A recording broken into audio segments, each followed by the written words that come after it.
Are we live?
I think we're live and we just lost Ian. Yeah. Let's go ahead and give him a few minutes to try to log back in because I don't even know if I have the power to turn it on.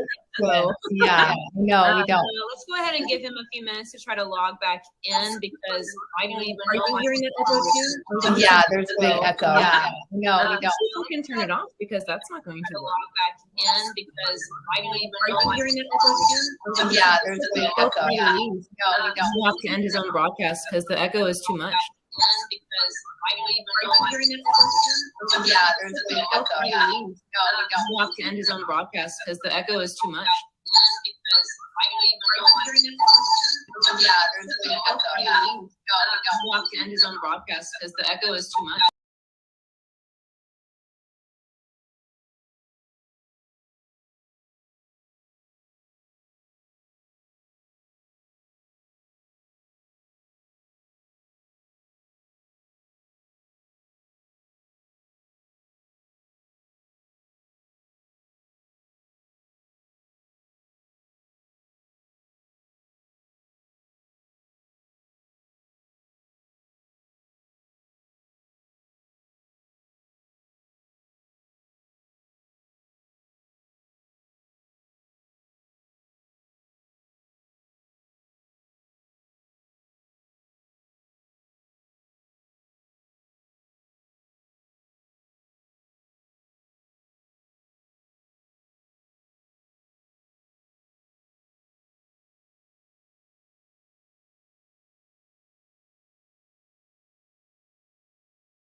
Hmm. Okay. There's no more echo.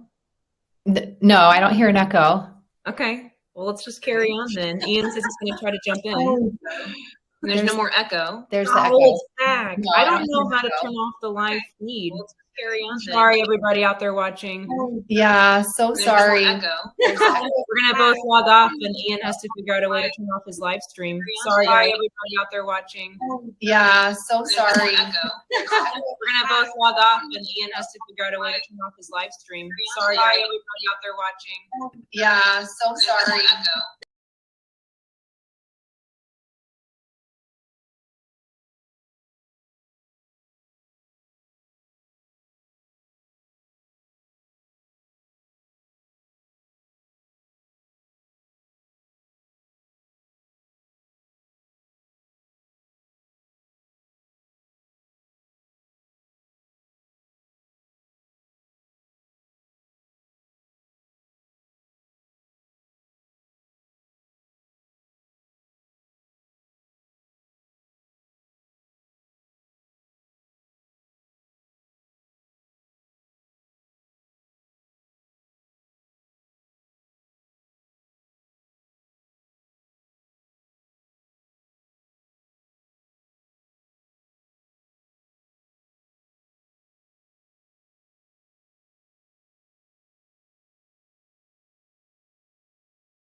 So I'm not sure if anyone else can see me, but I think we're live.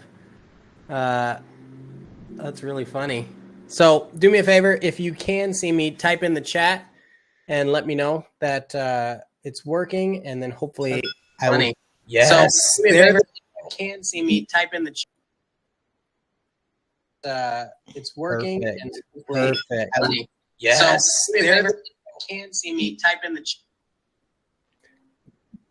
There we go. Perfect. Yes. So, can see me. Type in the chat. Oh my goodness! I even have a little bit of an echo going on. All these things. Summer, am I echoing for you? Yes, it's very echoey. Oh my goodness! I'll work on it. All these things. Summer, am I echoing for you? Yes, it's very echoey. Oh my goodness! I'll work on it. Yes. Mark, am I echoing for you? I actually think that might be your volume. My volume? Try muting it. There you go. Now is there an echo? No echo, right? Okay. Echo, right? And maybe that worked. Okay. Oh, that sounds good. It's clean. Oh my goodness. I'll tell you what, that's already a reason why somebody would want to move to Boise over Austin, because the internet. I don't know what the heck is happening.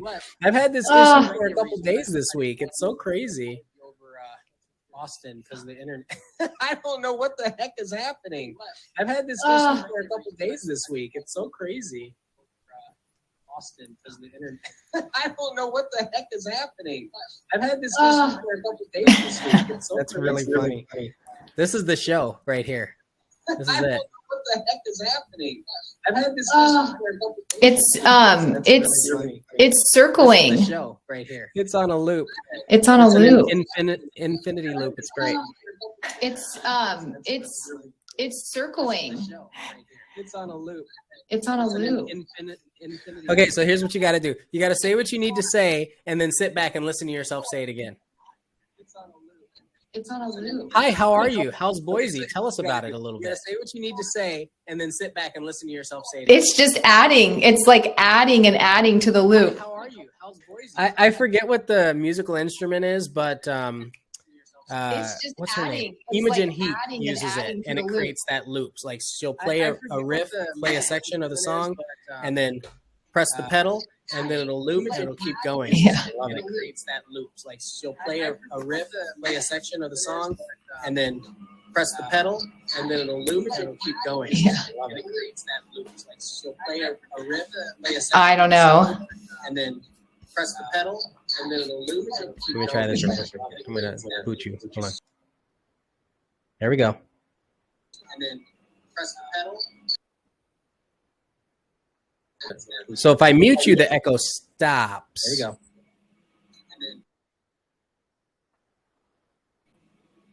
So somehow it's. So if I mute you, the echo stops. There you go.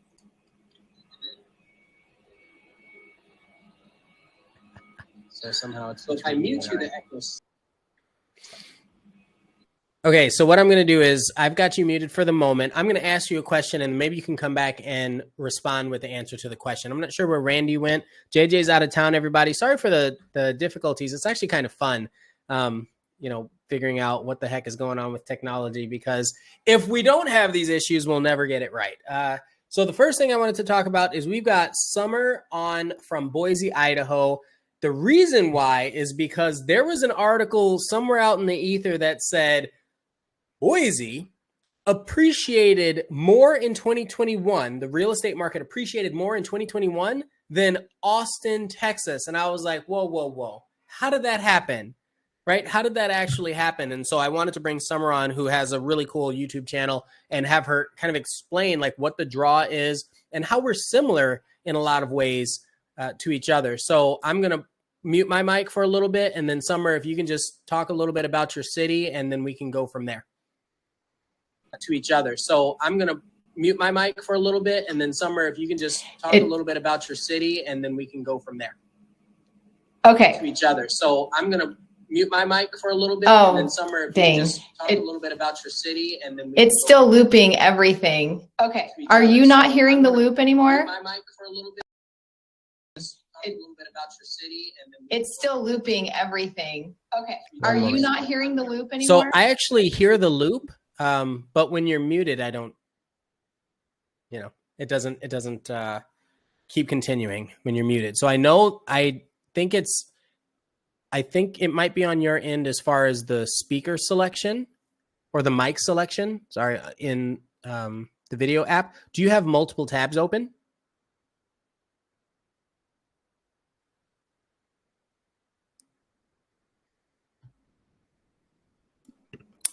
Not of that, but I can close any I would other just tab. close all the other tabs and only have this one open, and I think that's gone. good. It's gone. Oh my gosh. Yes.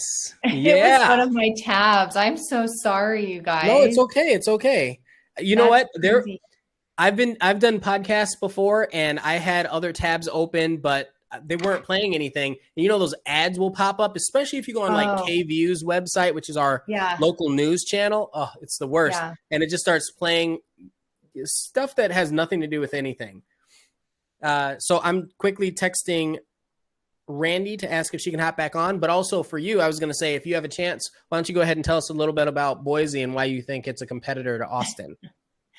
Yeah. So one thing that honestly makes Boise and Austin such a huge draw is that they're not, California or Washington. So as you know, we both experienced in our markets kind of this gradual increase from, 2010, very gradually. But then, of course, with the pandemic, we just saw this explosion. And so so it was, it's mostly because they're smaller cities, they're great places for people to live.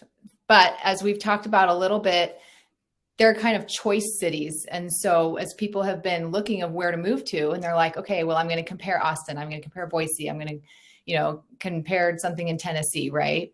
And so they're comparing all of these things and deciding what's going to be the best place for them to go to. And so that's really, what's driven our market is honestly just politics and the pandemics and people just really wanting to get away from whatever state they were in. So that's driven our market. But, Boise has a ton to offer as far as it's safe. It's, we're still under 1 million people in our valley. We've got just a really fantastic overall quality of life. It's super easy to get in and out of the airport. Most people that are moving here still have, of course, family in other places, or they're even commuting. So that's important. It's close to the West. So there's just a lot of reasons for those reasons. But the main reason is obviously people are just choosing where they're going to move. Okay, so one of the questions I'm going to have is, what are some of the industries? Like, what type of work do people do there? Is it a tech hub that I don't know about?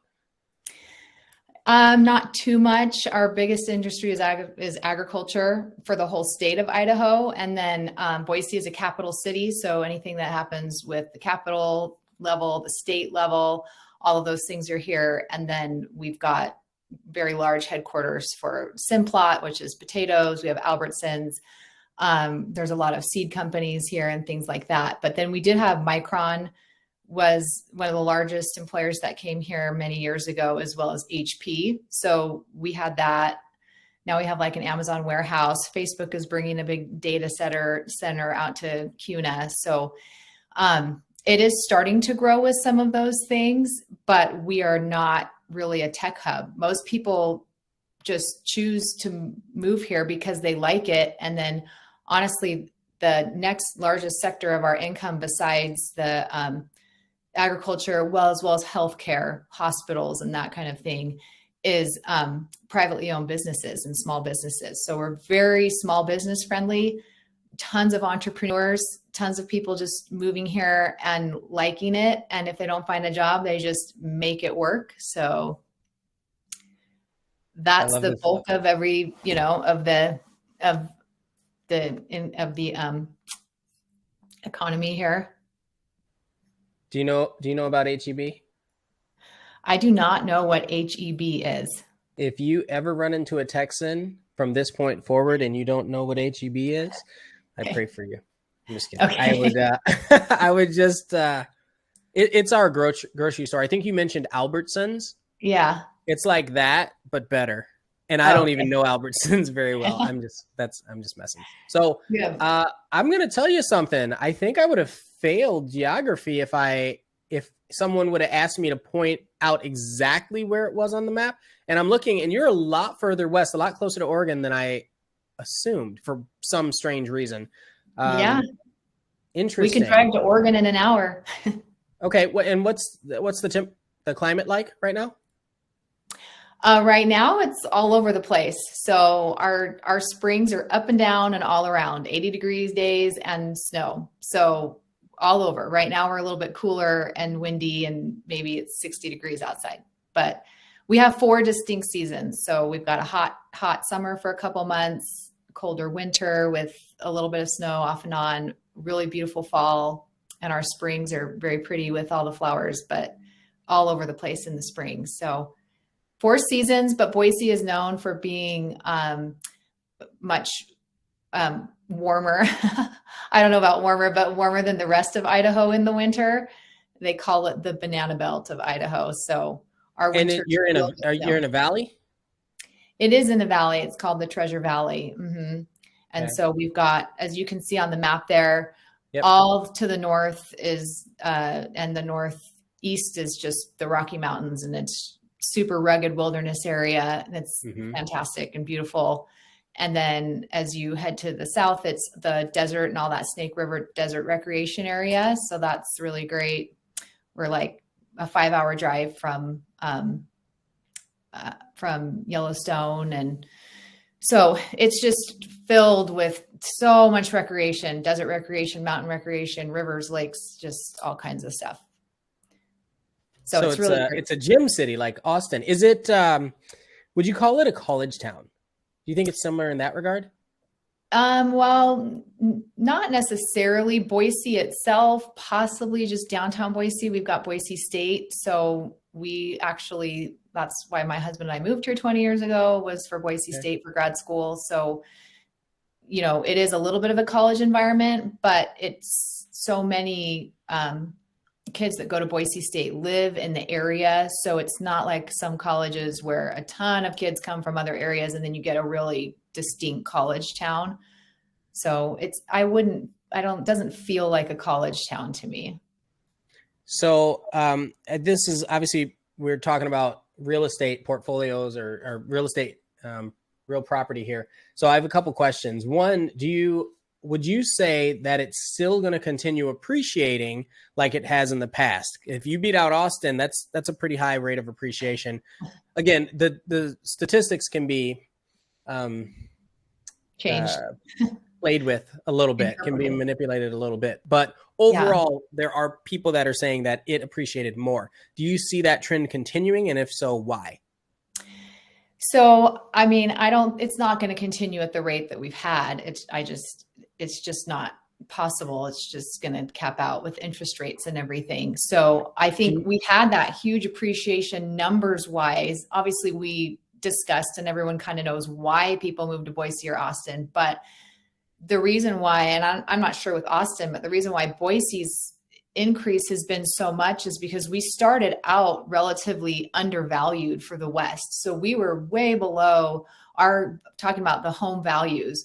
We were way below similar markets like Salt Lake or Reno or even Phoenix. They're not similar, but there's those kind of inland Western markets.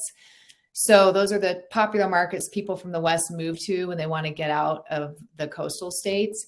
And we started way below those other markets. And so that's why our appreciation looks so big. So I think the first part of our appreciation was just kind of getting in line with the other Western markets, because we'd been so low. And then it exceeded the growth rate exceeded that as far as the value rate grows. We're still, some of those markets like Phoenix and Salt Lake still have a little bit higher average and median price points than we do, but we just had that big percentage of growth, right? So it's not going to continue to grow like that as far as the values go. And right now, as everyone's talking about, we're in a super shifting market. So just from last month to this month, our appreciation has been 2%, whereas the last year it averaged, depending on the area you were at, but 3.5 to 4.5% a month. So this last month was still 2%. So it's less, but it's still appreciating.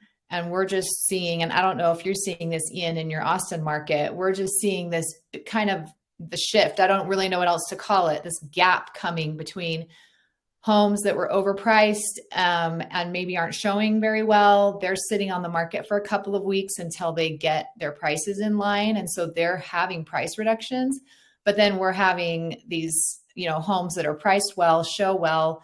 We still have buyers out the door for those houses, and we're still having over asking. So I think for the data for the last month, we still had about 53% of homes sell for over asking price. So it's just, I don't know what else to call it, like everyone's calling it, except a shift, right? You're just seeing this market kind of like testing higher prices, and it's not really working. If they're trying to push the higher prices, the market's saying like, no, we're not going to do that.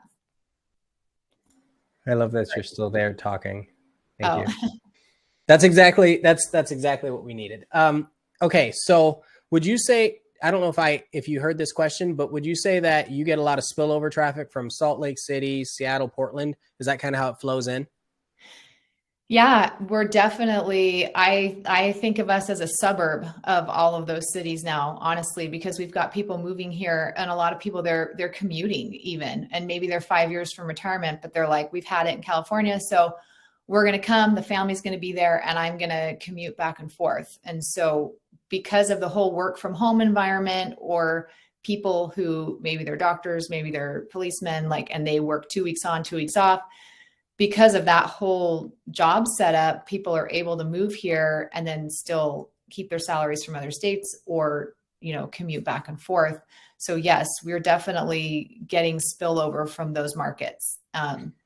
When as you've probably noticed, most people don't come here with like, I am moving to Boise, period. They're like, narrowed it down. We're visiting Boise, and frequently we're visiting Austin, and they're usually narrowed it down to 3 or 4 cities that they're visiting, and just, going to see where they want to live. So a lot of those Western state people tend to choose Boise just because it's so easy to get back and forth.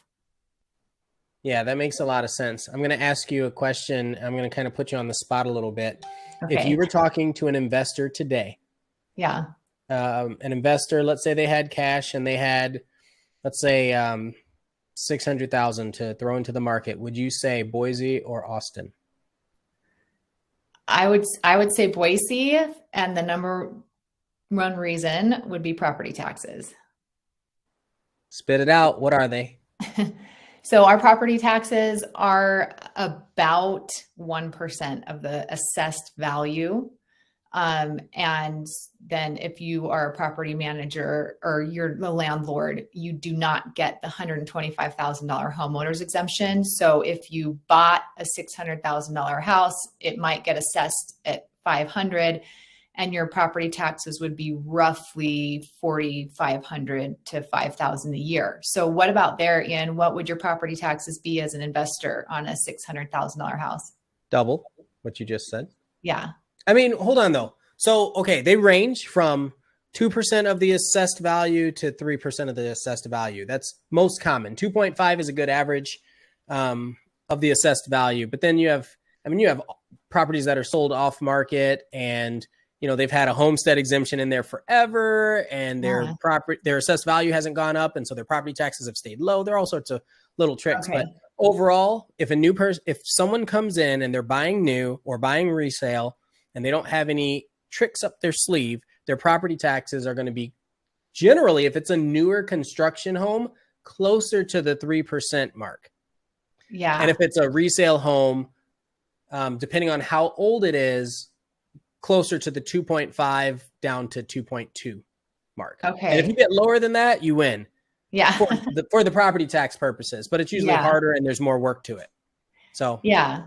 So I've had people, when they're comparing towns in Texas with Boise, end up, choosing Boise solely because of property taxes and being able to get more, overall, they're like, okay, well, I'd rather put that money in, if I have it, into a nicer, bigger house or whatever, and as long as location or overall other types of quality of life aren't as important to them. And they're just looking at the numbers, which a lot of people, when they're moving, they're kind of like, I want to move to a state that has these values, but at the same time, the numbers are really important to me. So I have had people who have cut Texas out because of property taxes. Do you think that if there's a huge return to work request, that Boise will lose people? Yeah, I think they could. I think the people that have come here, most people that I've helped move here, and what I hear from other agents is they're putting down a large amount of money, and they've set themselves up so that if they really like it here, and which a lot of people, and they got laid off, like they would just find another job here and make it work, or, they usually love it here so much that they're just going to do whatever they can to stay. But as far as new people coming goes, that already has been a deterrent. I've already had people who were like, we're coming. And then the jobs are like, nope, sorry. We're not gonna let you work from home. And so then they stay and they're kind of like, well, we're going to try to find a remote job that'll let us work from there. So that is back to, you started off talking about the industry here.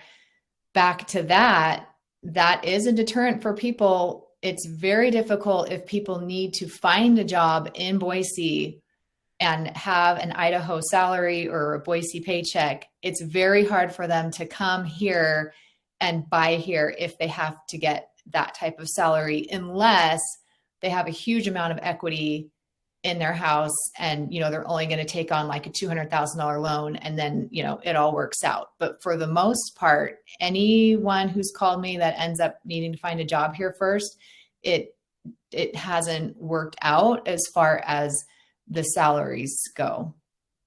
So is Austin similar with your pay? I think you guys have you're a much larger city, and I think you have a lot more industry that, what's your minimum wage?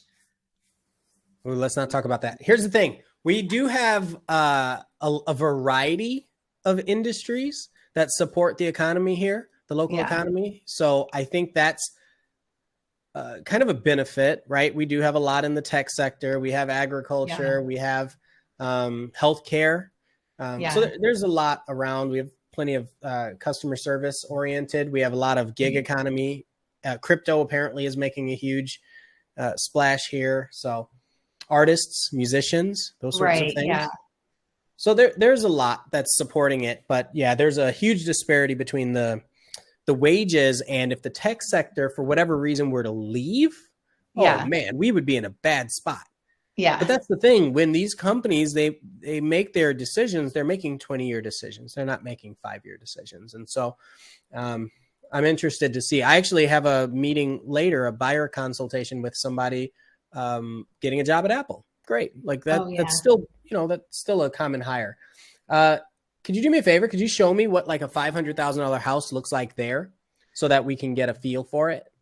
Yeah. So our median price point now is pushing 600. So for 500, you probably won't get as much as you want. So what was it before the pandemic?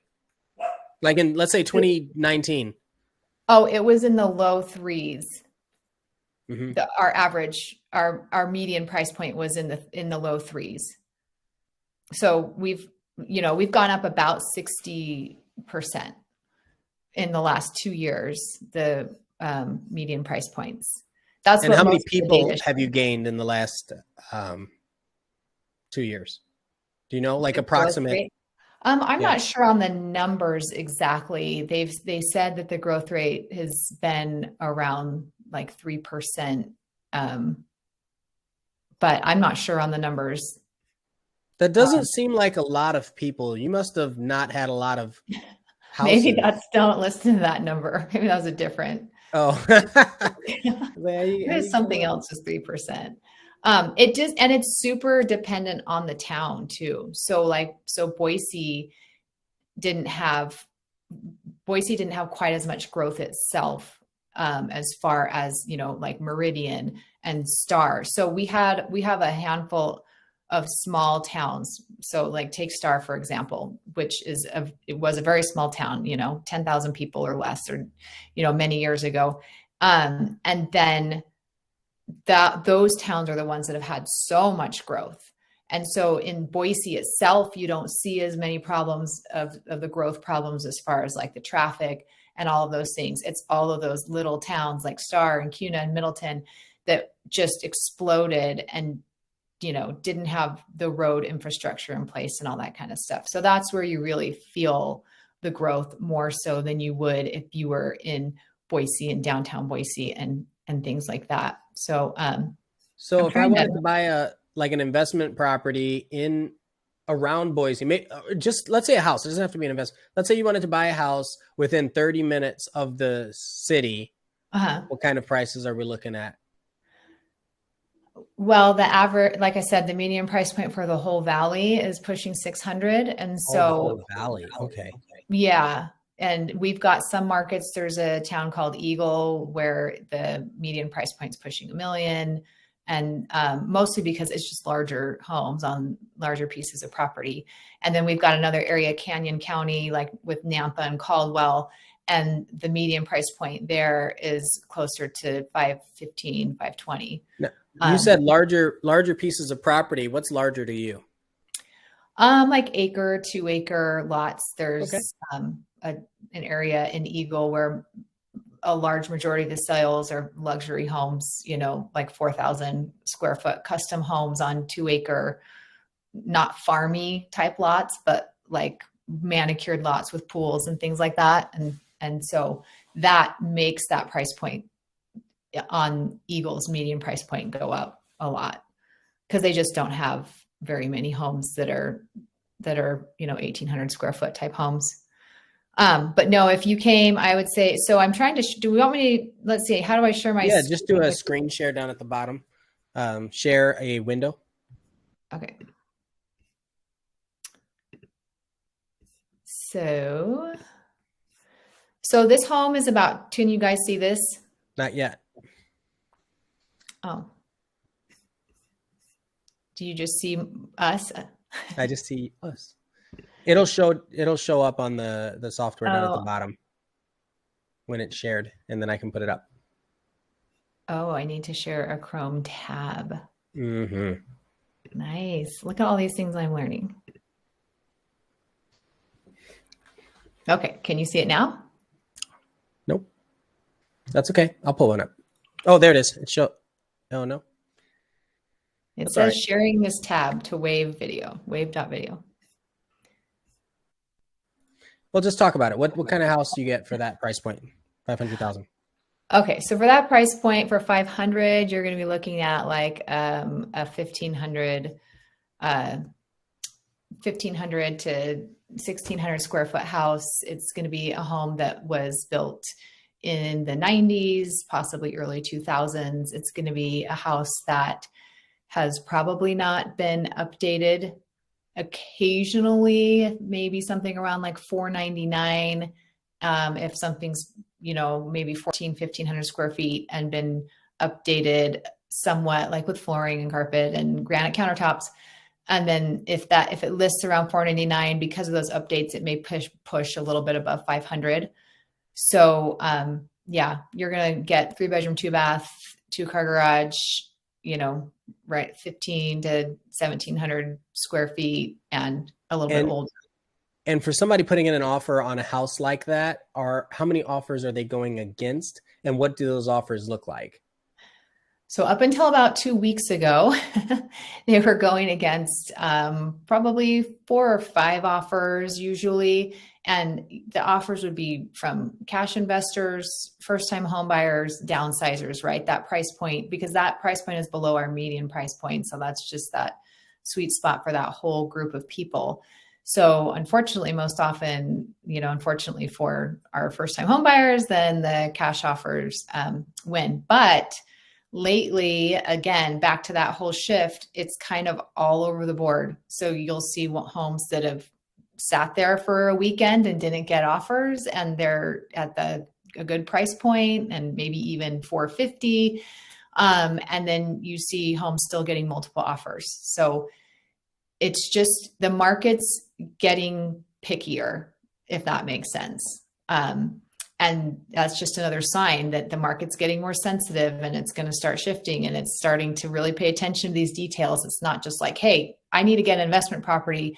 The investors are getting pickier. All the buyers are getting pickier. So that's really showing up at every price point. But that price point around 500, that is the price point where there's typically the highest competition and the most likely that the home is going to go over asking if it was priced right and shows well and all that stuff. Yeah, it's kind of similar here. I wonder, you think of cities like Austin and Boise, and you think if you fast forward to, a year from now, if our market were to slow down, I'm not going to say considerably, but if our market slowed down, obviously we're talking a lot of times you're seeing news on a national level. And then the question is, what are the other markets that are still taking our excitement away? Right. Right. And, did you see Huntsville, Alabama come up? I know that's been on this channel. People have talked about it a few times. And it's so funny because I think, what's in Alabama? But I thought the same thing about Boise. But here's the truth. I thought the same thing about Texas, right? Until you visit these places. So now I'm going to ask you, have you ever even been to Austin? No, my sister lives in Dallas. So I've been to Dallas, but not Austin. No, that's like saying In-N-Out is the same as Whataburger, or Albertsons is the same as H-E-B. It is not the same. And I've never been to Boise. Yeah. Right. I've never been to Salt Lake City, Utah either. I heard they're both. I heard that's beautiful, and if it's close enough, I mean, I don't see why I wouldn't stop by. But Are they're very different. Just like Dallas and Austin. Large. What's that? I said just like Dallas and Austin. Yeah, I'd say so. I mean, it's the climate's different. It's large. It's different industry. It's just it's so different geographically, the way the city is set up along the mountains, and the mountains are different. So it's different. That actually has me wondering, do you get a lot of tornadoes, or are there other natural disasters that you have to worry about in the area? No tornadoes. Ours is just forest fires. And so, I mean, the forest fires, they don't come into Boise. They don't come into that area. One thing that people are really surprised about Boise is they think about Idaho and they think about just forests, which all of northern Idaho is forests, but Boise's at the entrance kind of to that. And it's not, so Utah, it's valley, and then the mountains are whoosh, right there, right? Boise's a little bit more kind of, I guess I'd say, like the Sacramento area in California, where you've got foothills and then you kind of gradually get up into the mountains. And so once you get into the mountains, it's all forests. And so we're only, 45-minute drive from all the forests, but it's not here in Boise. So we get that whole area is between here and Montana is such rugged wilderness that we get a lot of forest fires in there, and they typically just, let it do its thing. So we get smoke from there, but actually our largest amount of smoke comes from California and Oregon fires because of the way the weather pattern is. So last summer, the last 2 summers, we had a ton of smoke. So that is something people will talk about in Boise, is the air quality. But it's not like we have consistent poor air quality. It's not like living in LA or something where you're just dealing with this consistent poor air quality. It's just when all that smoke comes in, and sometimes it's there for 2 weeks. And unfortunately, the last couple summers, it was there for a long time, but then it all blows out, and then you get beautiful skies again. So yeah, we get the forest fires. So if California makes a mistake, you pay for it. Yeah, with the fires. Yeah. So we get their smoke. But no, we don't have any other, we did have an earthquake in 2020, right after the world shut down. So everyone was like, oh, the world is ending, right? But typically, no, we don't have earthquakes and things like that. So it's, we don't have very many bugs either. Do you guys have a lot of bugs? Oh my gosh. Yeah, we have these things called water bugs. Some people call them roaches, and they are huge. Okay. And they're in a lot of places. Like if you're around a sewer well or something, they're like little mice. That's one thing. And they fly. They're flying. Oh my gosh. Mice, roaches. And then you have it changes every season. We get giant crickets, we get snails all over the place. It really just depends. We've got grasshoppers the size of my hand, or katydids, or there are all sorts of things, but we don't have anything that's really too dangerous. Nope, lied. We've got rattlesnakes, we've got boar that'll chase you, we've got black mambas. It depends on what you do, though. If you stay in your house and you work remote and you don't like going anywhere, you're good. Then you're okay. Right? Yeah. I mean, there's snakes and wolves and bears if you get way up into the mountain, but we might have coyotes, but our dogs are bigger than the coyotes here. Oh, okay. Yeah. So anyways, that's one thing. When I visited my sister in Texas, I'm like, oh my gosh, the bugs. We have some bugs, but we don't have them like you guys do. So. Okay. What's a crazy law that's there? I know this is kind of off the cuff. What's a law that you have where you're like, that you know it's only unique to there? Or a cultural normality that's unique to there? I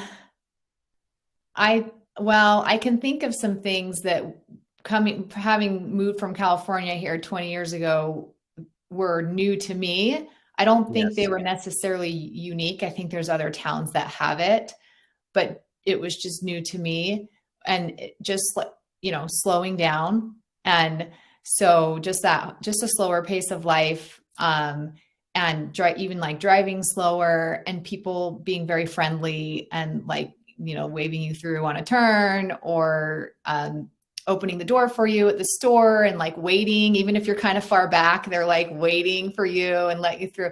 So just kind of taking a deep breath and slowing down, and not, if other people are driving a little slower, not getting get out of my way. So that type of a thing, I would say this is changing a little bit, but when we first moved here, it was very no real haves and have-nots, which was actually a little weird to get used to at first, because we were kind of used to areas in California where it was this is where the people have more money and this is where people don't have as much money. And it's very mixed here. And so which was fantastic, which was one of the great things about Boise, was that you could have two people working full-time in service positions and buy a house and have a great life. Right. And that unfortunately is gone. So we haven't seen the effect of that yet, but I'm assuming it's got to come, just because we just barely are entering that, Mark says, slower like couch potato. Yes. Yeah. Potatoes aren't as big of a thing here as you think. Well, it is in certain communities. In certain communities, more in Southeast Idaho, you've got very small towns, but they're all built around potato farms, and the school shut down for potato harvest, and they're harvesting all night long, and it's pretty amazing. But Boise itself is your typical, capital city, so we don't see that as much. Two questions.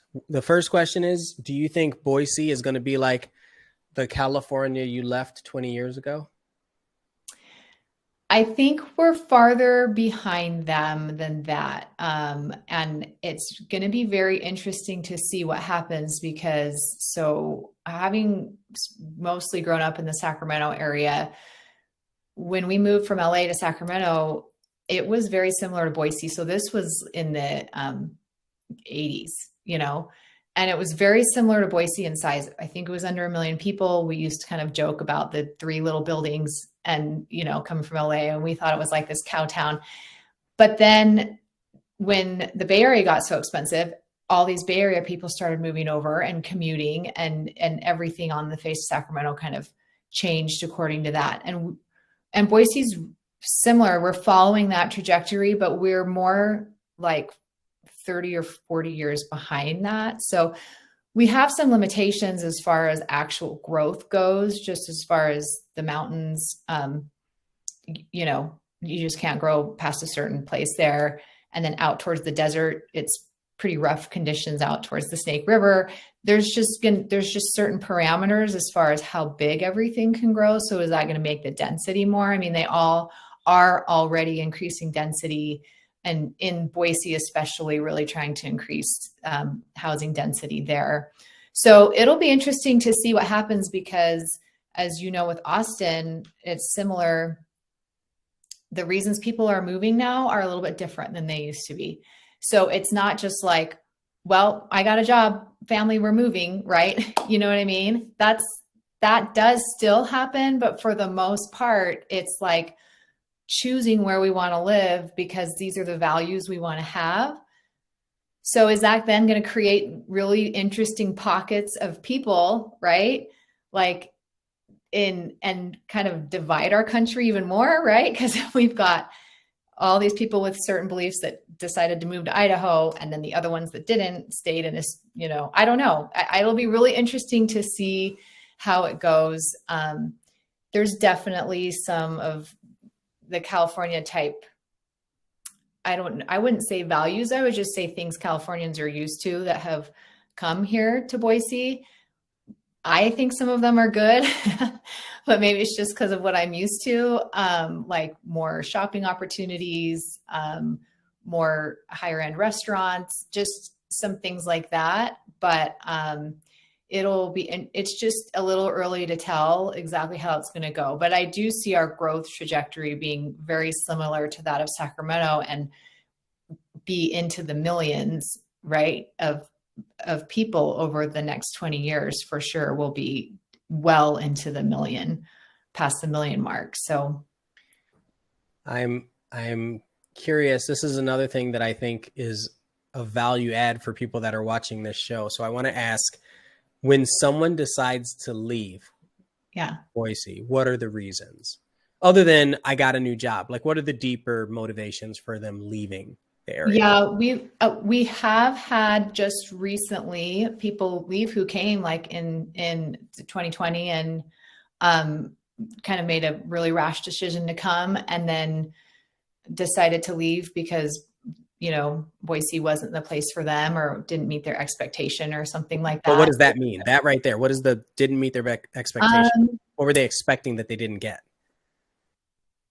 Well, I unfortunately, I think a lot of people were expecting utopia, and I have talked to thousands of people about moving here. And during the pandemic, I'm sure you were the same. I unfortunately had to get to the point where I couldn't answer my phone because I felt horrible. People were very, very worried and very scared. And so they watch our videos, they connect with us, and they're like, oh, I'm going to talk to them about moving. And it helped them to feel like they were doing something in a situation that they really didn't have any control over.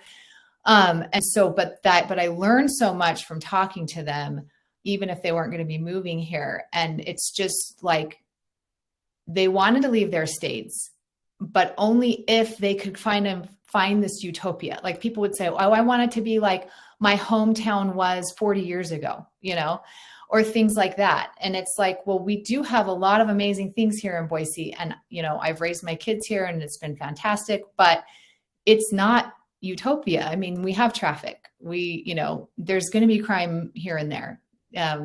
Granted, it is much less than most places, but it's like, your kids are going to go to high school and there's going to be drugs. I mean, that's just how it goes, So I just think that I work really hard to have people set very realistic expectations. I never want anyone to move here and think that I'm like pulling the wool over their eyes about what it's like to live here.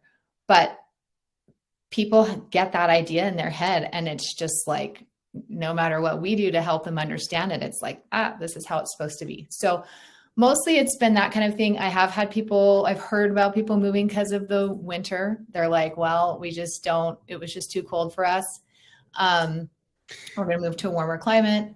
I've had, but mostly my sales on the listing side for me have been a lot of, it's still kind of part of this whole migration everyone's going through, but it's more like retired people who, after going through the pandemic and being separated and having travel issues and all that, wanting to move closer to kids. So like people who moved here to retire maybe 10 years ago and then felt too distanced from their kids with all the restrictions, they were like, you know what, we're moving to be by our kids because that's more important to us than whatever benefit they were getting from living in Boise. So that's a large portion of it. We don't have a lot of people leave Boise. I mean, we have had people who are taking their equity and like, hey, let's try somewhere new and put our equity to work for us. So, they can move and work from home. And so we've had people kind of do the same thing. I've had people who took their equity and bought RVs and went on the road for, so all kinds of things, but generally not because people are unhappy with living here. That's more so just maybe the recent ones. We have the heat. People say, oh, it's too hot. I didn't expect it to be this hot. It's like, yeah, who are you talking to? It's pretty warm.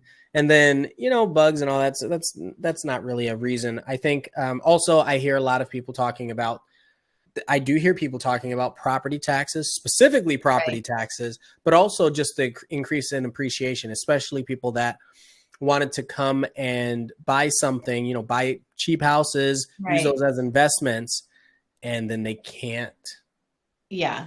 Right. Like they weren't prepared for it or didn't execute quick enough or couldn't beat out other offers. So those are usually what I get other than family or job opportunities. Right. Do you see I see two pretty distinct types of people looking to move here. And I don't know if you're seeing the same pattern. So I see, I see that group of people who is more focused on overall quality of life. And if they're focused on overall quality of life, then they will usually end up buying a home here. If that's their attitude and that's their main goal. If they're focused on making their money go the farthest it will go as part of their leaving their state, then they will not buy a home here because you cannot make your money go as far as you can here. And then they do end up in Huntsville, Alabama, or whatever, these, places that you wouldn't normally think about, but places where they can make their money go farther. So I have this subset of people that will come and say, I just want the nicest house for the money I can get. And for me, Boise is all about lifestyle. I mean, it's just about, it's just about the safety, and it's such a great place to raise your family. And it's about the downtown scene is fantastic. And you've got the arts, and you've got, an easy access airport, and then you've got the recreation. I mean, it's just so many fantastic things. But if that's not your focus and you feel like lifestyle is being able to make your money go the farthest and have the nicest house you can for your money, that's fantastic. But it doesn't happen in Boise. So do you see that? Do you have those two groups? I really like that transparency. I would say that the reason why I relocated here from the Chicagoland area is that exact reason. It's the quality of life is exponentially better here when I moved and still today. And I envision that it'll continue on that way. And so when I meet with new buyers, especially, or even people that have lived here for a while and kind of have that nostalgia that can still afford to stay in the area, then that usually ends up being the reason why, is because they're so tied to the area and the lifestyle and the quality Yeah, it is that does happen frequently, and people that don't embrace that quality of life change Right. often find somewhere else, because I think it's like what you said. It's difficult. It's difficult, not impossible, obviously, but it's difficult today, right this second, to Yeah. go in and know that you're going to double your money in, you know. Oh, where did you go, Ian?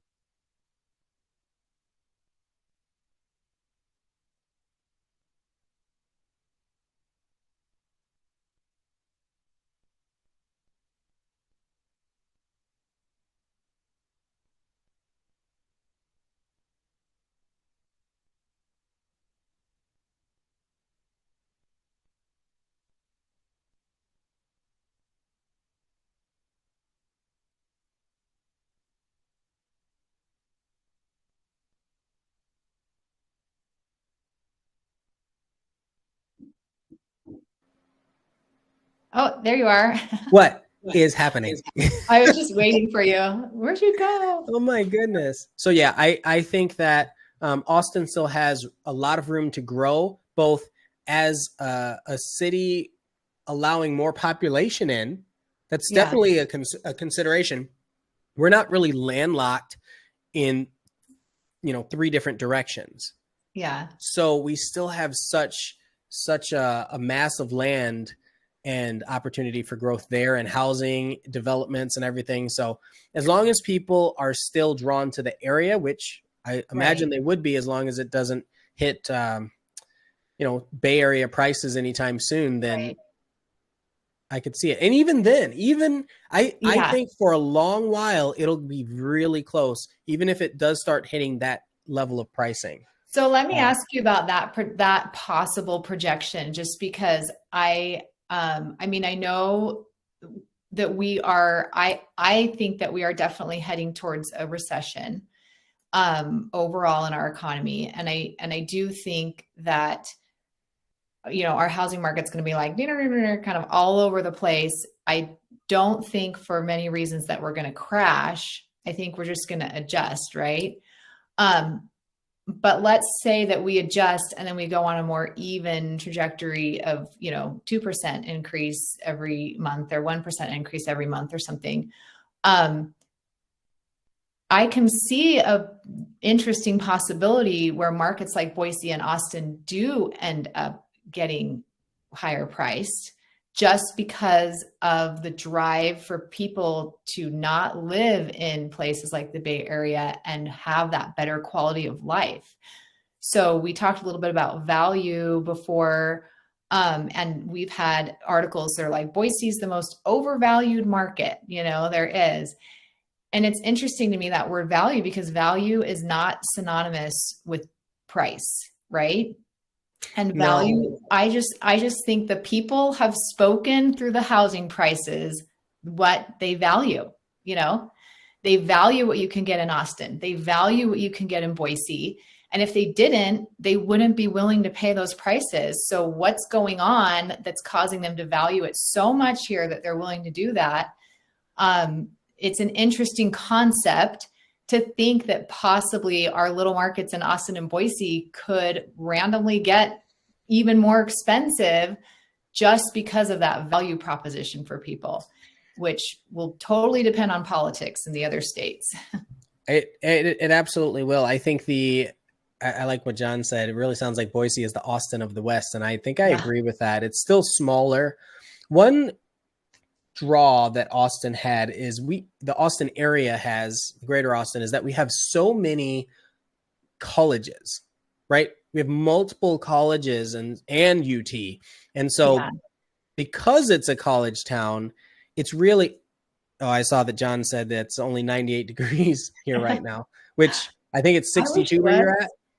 But yeah, it's in the 60s. I like the heat. I wish it was 98. So I think that if you think about the psychographics of people migrating and then coming to an area before they start a family, right? It's really important. Once they start a family, once they have kids in an area, a lot of people don't want to leave that area unless it's to get closer to more family.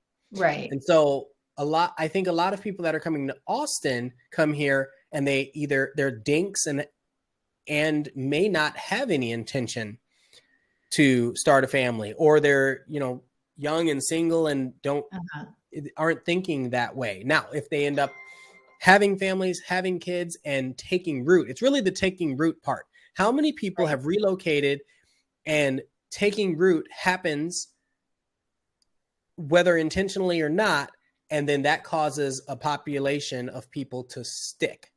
Right. Yeah. Because you're not going to move again if you have a house and your kids are in school and they love it and they're happy. Right. Yeah. As parents, that's how that's we what were. you want, and you feel safe, and you just stay where you're at. And so it's super interesting to think about, if the tech community slows down here, there's still a lot of people that will be stuck. Right. Yeah. And again, stuck doesn't mean bad. Right. Stuck might mean bad if you're stuck in a blizzard in a cabin and you didn't have enough food, but to be stuck in a place that you at some point was your utopia or your euphoric city or whatever, then it's really not that bad. And so what is it? The grass is always greener. There are some people that always drive for what's the next best thing. And there are more people, the most people move until they're moderately happy. Right. And then they say, this is good. This is good. They commit to that level of lifestyle or happiness. Right. Or they're stuck. Yeah. And so. Well, what's been so interesting in the last couple of years is just how that's changed, though, is that people have completely uprooted areas that they never thought they were going to leave so that they could come to Boise or Austin and create new routes for the next generations. So it's interesting because that's something that we haven't seen in a long time. And of course, it's in all of our pasts with our ancestors and everything that they've done. Anytime there has to be a pretty big negative for families in order to completely uproot. So that's what we're seeing, those people coming to Austin and Boise. We lost Ian again. We have to wait till he comes back.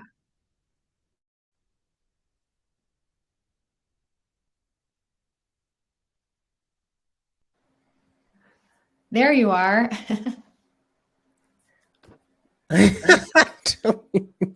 Crazy.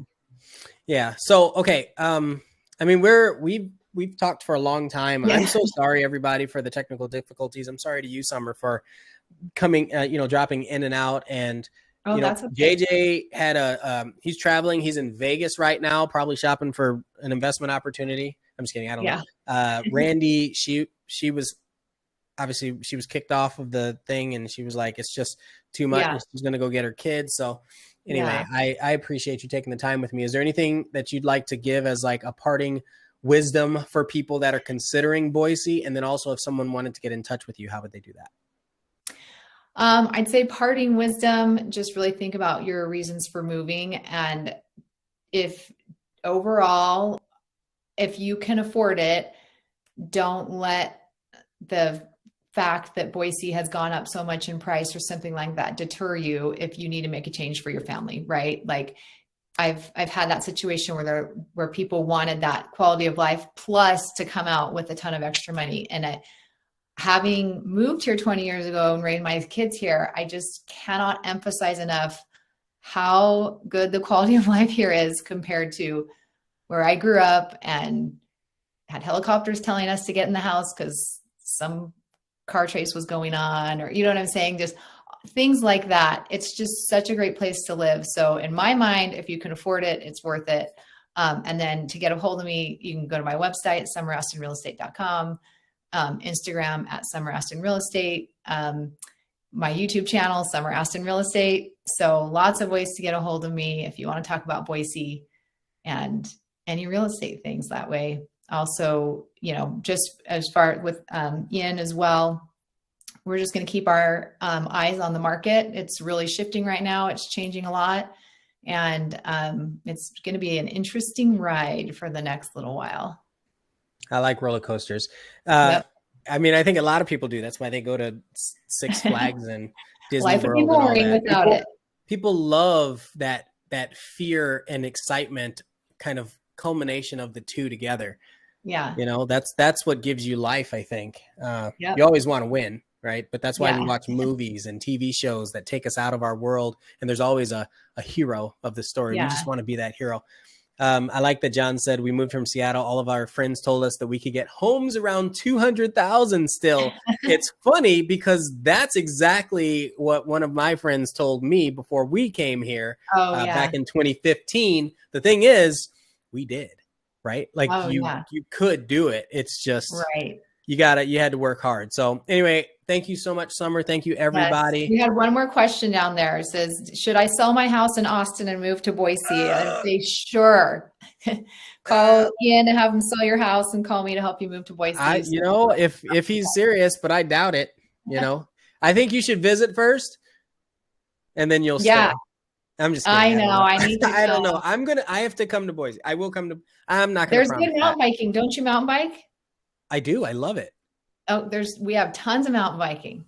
You may have actually accidentally sold me, at least on a weekend trip. I'm trying to take the camper out real soon. So Memorial Day is too soon. It only took me 30 hours to drive from here to my sister's house in Dallas. So, it's not that bad. But I have an electric vehicle. And so when I'm pulling the camper, it gets 100 miles to the charge. Oh, wow. Yeah. So I have to pull over all the time. Takes you a while. Takes me a minute. So I bring my truck. Anyway, thank you so much. Thank you, everyone. For your time. I appreciate it. See y'all next week. All right. Bye. Bye. Oh my goodness. Oh, that is so funny. I am so sorry that it was so hit or miss. I think it's probably still live right now. I think I'm talking to people, but you're frozen on the screen, so maybe not. Who knows?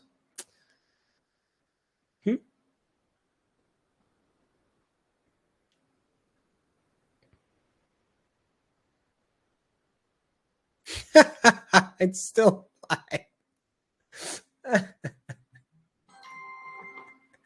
Oh, this is the best. Oh my gosh. I love this.